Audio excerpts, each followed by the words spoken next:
অন্নপূর্ণা যোজনার form fill আপের জন্যে 12 পাতার একটি ফর্ম প্রকাশিত হলো এবং এই ফর্ম ফিল আপে এই 12 পাতার ফর্ম দেখে অনেকেই ঘাবড়ে যাচ্ছে, অনেকে করতেও চাইছে না।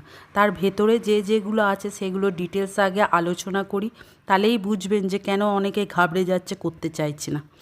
এই ফর্মের মধ্যে উল্লেখ করা আছে বাড়ির প্রতিটা সদস্যের পাসবই, আধার কার্ড, ভোটার কার্ড, বাড়ির দলিল, প্যান কার্ড, স্বাস্থ্য বিমা, বাড়িতে ট্যাক্স দেওয়া হয়েছে ট্যাক্সের কাগজ, এগুলো অবশ্যই উল্লেখ করা আছে। এবং এই জিনিসগুলো হয়তো কেউ কেউ পেয়ে যেতে পারে, কিন্তু সব বাড়ি তো সমান নয়।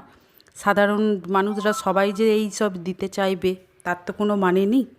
এই ক্ষেত্রটা তো আমাদের অবশ্যই ভাবতে হবে, যার জন্যে অনেকেই পেছিয়ে যাচ্ছে অন্নপূর্ণা ফর্ম ফিল আপ করার থেকে। এরপর আমি একটা উদাহরণ দিয়ে একটা কথা বলতে চাই। একটা বাড়িতে ধরুন 3 জন সদস্য, তার মধ্যে 2 জন সরকারি চাকরি করে, একজন একটা ছোটোখাটো ব্যবসা করে। তো এক্ষেত্রে বলা হয়েছে বাড়ির প্রত্যেকটি সদস্যের ব্যাংক অ্যাকাউন্ট, আধার কার্ড, ভোটার কার্ড সব কিছু ডকুমেন্টস চাই। সেই ডকুমেন্টসগুলো দিতে হবে, ফর্মে উল্লেখ করতে হবে। এবার ধরুন যারা সরকারি চাকরি করে নিশ্চয়ই তারা ভালো মাইনে পায়, তাদের অ্যাকাউন্টে ভালো টাকা আছে। আর এদিকে ধরুন যে একটু কমা, তার অ্যাকাউন্টে হয়তো সেরকম ভালো টাকা নেই। সেই ক্ষেত্রে তারা তো দিতে নাও রাজি হতে পারে, কারণ যেহেতু তারা সরকারি চাকরি করে, তারা মানে বলতেই পারে যে না, আমরা প্রকাশ করতে চাই না আমাদের অ্যাকাউন্ট। এটা স্বাভাবিক হতেই পারে।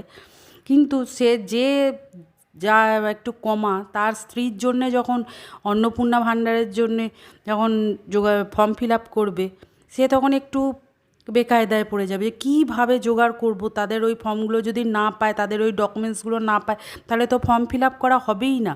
সেক্ষেত্রে সে একটু অসুবিধায় পড়ে যাবে। যে হ্যাঁ, যে যদি বাবা বা শ্বশুর মশাই এরা যদি থাকে, স্বামী, এরা এদের ডকুমেন্টসগুলো অতি সহজেই দিয়ে দেবে, কিন্তু ধরুন আরও যে বাড়ির রয়েছে তারা তো সহজে দিতে চাইবে না। সেই ক্ষেত্রে যে অন্নপূর্ণা ভাণ্ডারের যোগ্য সে কিন্তু পাবে না। এই বিষয়টা একটু সরকার যদি দেখেন খুব ভালো হয়। যদি ফর্মটা কমিয়ে দিয়ে 6 পাতার করা হয় এবং তাতে যদি ডিটেলসে দেওয়া হয়, শুধুমাত্র নিজেদের ডকুমেন্টসগুলোই দিতে হবে। কারণ অন্নপূর্ণা ভাণ্ডার যেটা আমরা পাবো, ধরুন এটা তো মেয়েরাই পাবে, বাড়ির সবাই তো পাবে না। কাজেই যে পাবে তার ডকুমেন্টস, তার স্বামীর এবং তার বাবার, এইটুকু করলেই আমার মনে হয় সাধারণ মানুষের খুব ভালো হবে, উপকার হবে। কারণ এই 6 পাতার ফর্ম শুনে আমি যেখান থেকে বলছি সেখানেও অনেকে ভয় পাচ্ছে, অনেকেই বলছে না না, ফর্ম ফিল আপ করবো না, আমাদের অন্নপূর্ণা ভাণ্ডার চাই না।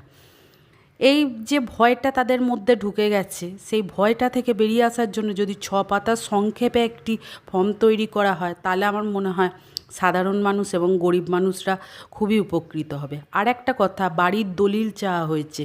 এই ক্ষেত্রে ধরুন কারুর বাড়ির ধরুন জমি জায়গা বেশি কেস টেস চলছে, সেক্ষেত্রে সে কীভাবে বাড়ির দলিল দেখাবে বা পর্চার কাগজ দেখাবে, সেটাও একটা তার ক্ষেত্রে অসুবিধা হয়ে যাবে দেখানো বা বের করা।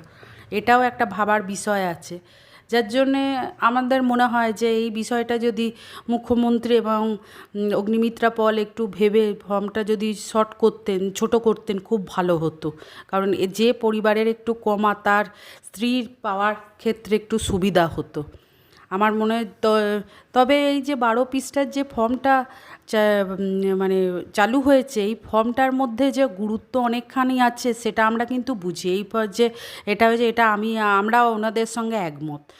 কিন্তু সাধারণ মানুষ, বিশেষ করে গরিব মানুষরা ভীষণই অসুবিধায় পড়ে গেছে এই জিনিসগুলো জোগাড় করতে। আর পরিবারের যে সবাই যে এক কথায় এই সব জিনিসগুলো দেবে তা তো নয়।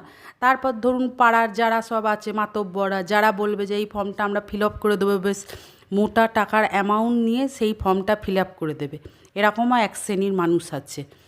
যার জন্যে এই যারা ফর্ম ফিল আপ করবে তারা একটু বেকায়দায় পড়ে যাবে। যার জন্য আমরা বলছি যে যদি এই বিষয়টা একটু ভাবা হয় খুব ভালো হয়।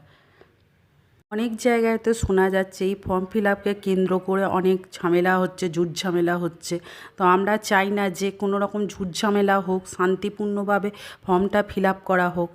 আর এই কারণের জন্যেই আমরা মানে আর্জি জানাচ্ছি যে যদি একটু গরিব মানুষ এবং সাধারণ মানুষের কথা ভেবে যদি ফর্মটি 6 পাতার মধ্যে করা হয় এবং ডিটেলসে, বিশেষ করে যে অন্নপূর্ণা ভাণ্ডার পাবে তার ডিটেলসটা যাতে দেয়া হয়। কারণ পরিবারের লোক তো বুঝতেই পারছেন সবাই তো সমান হয় না, আমি আগেও বলেছি এখনও বলছি। এই কারণের জন্যে কিন্তু যারা অন্নপূর্ণা ভাণ্ডারে সত্যি করেই প্রাপক তারা কিন্তু অসুবিধায় পড়ে যাচ্ছে। দয়া করে যদি এই বিষয়টা ভাবেন তাহলে খুব ভালো হয়, সাধারণ মানুষদেরও বটে আবার গরিব মানুষদেরও বটে। আমার সঙ্গে যদি সহমত হয়ে থাকেন তাহলে কমেন্ট বক্সে জানাবেন যে আমার এই কথাগুলো কি ভুল জনগণের জন্যে, নাকি আমি কি কোনো ঠিক কথাই বলেছি। দয়া করে আমাকে কমেন্ট বক্সে জানাবেন এবং আমার পরবর্তী সংবাদের জন্যে আমার চ্যানেলটি সাবস্ক্রাইব করে রাখবেন।